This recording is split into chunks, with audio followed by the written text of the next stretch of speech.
ஊர்லேருந்து வந்ததுக்கப்புறம் ஊருக்கு போகிறதுக்கு முன்னாடி குளிச்சுட்டு ட்ரெஸ் எல்லாம் வாஷ் பண்ணிவிட்டு அப்புறம் திவான் மேலே இருக்க பெட் கவர் எல்லாம் நான் வாஷ் பண்ணி தான் போட்டுட்டு போனேன். அதில் எடுத்துகிட்டு வந்து மடித்து வச்சுட்டு இருந்தேன். அப்படி திவான் மேலேயும் அந்த திவான் கவரை போட்டுடலான்னு போட்டுட்டேன்.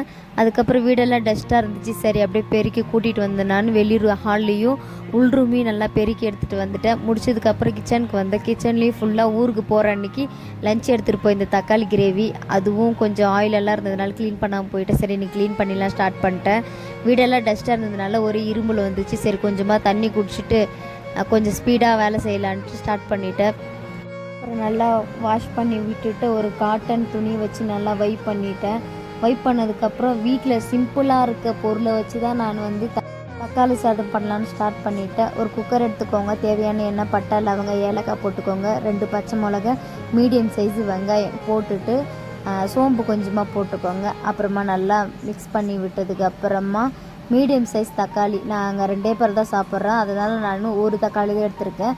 அதையும் நல்லா கட் பண்ணி அதில் போட்டதுக்கப்புறம் நல்லா மிக்ஸ் பண்ணதுக்கப்புறமா ஒரு கைப்பிடி கொத்தமல்லி போட்டதுக்கப்புறம் அதையும் மிக்ஸ் பண்ணதுக்கப்புறமா ஒரு இஞ்சி பூண்டு பேஸ்ட்டு எனக்கு தேவையானதை நான் போட்டுக்கிறேன், உங்களுக்கு தேவையானதை போட்டுக்கோங்க. அதுவும் நல்லா பச்சை வாசனை போகிற அளவுக்கு நல்லா வதக்கி விட்டதுக்கப்புறமா நான் 1 கிளாஸ் அரிசி தான் போட்டிருக்கேன், 2 பேர் சாப்பிட்ற அளவுக்கு தான். அதனால் நான் 2 கிளாஸ் தண்ணி ஊற்றிட்டு நல்லா கொதி வர அளவுக்கு விட்டுறணும். அப்புறமா வீட்டு மிளகாத்தூள் வந்து நான் ஒரு ஸ்பூன் தான் போட்டிருக்கேன். ஏன்னா பாப்பாவும் சாப்பிட்ணும், பாப்பாவுக்கு காரம் பிடிக்காது, அதனால் 2 பேருக்கும் காரம் தேவையில்லைன்ட்டு 1 ஸ்பூன் தான் போட்டுக்கினேன். அப்புறம் நான் அரிசி போட்டுட்டு ஒரு 2 செகண்ட் வந்து கொதி வந்ததுக்கப்புறம் மிக்ஸ் பண்ணி விட்டதுக்கப்புறம் குக்கரை மூடிட்டேன்.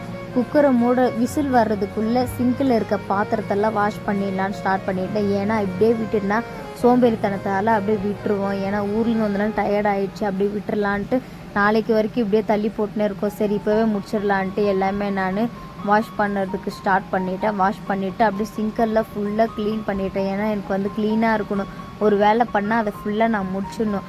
அதனால் பாத்திரத்தை கழுவிட்டு அப்படியே சிங்கெல்லாம் தொடச்சிட்டு கிச்சன் கவுண்டர் டாப்பு இப்போ தக்காளி சாதம் செஞ்சல அதெல்லாம் ஆயிலெல்லாம் இருக்கும், அதனால் தொடச்சிட்டு கேஸ் மேலேயும் நல்லா தொடச்சி விட்டுட்டு அப்புறம் நாங்கள் சாப்பிட்றதுக்கு ஸ்டார்ட் பண்ணிவிட்டோம். சாப்பிட்டுட்டு சீக்கிரம் தூங்கணும், ஏன்னா ஊர்லேருந்து டயர்ட் ஆகிடுச்சு. இதோட இந்த ஷார்ட்ஸ் முடிய போகுது. இதோட நெக்ஸ்ட் ஷார்ட்ஸில் பார்க்கலாம். ஓகே, பாய்.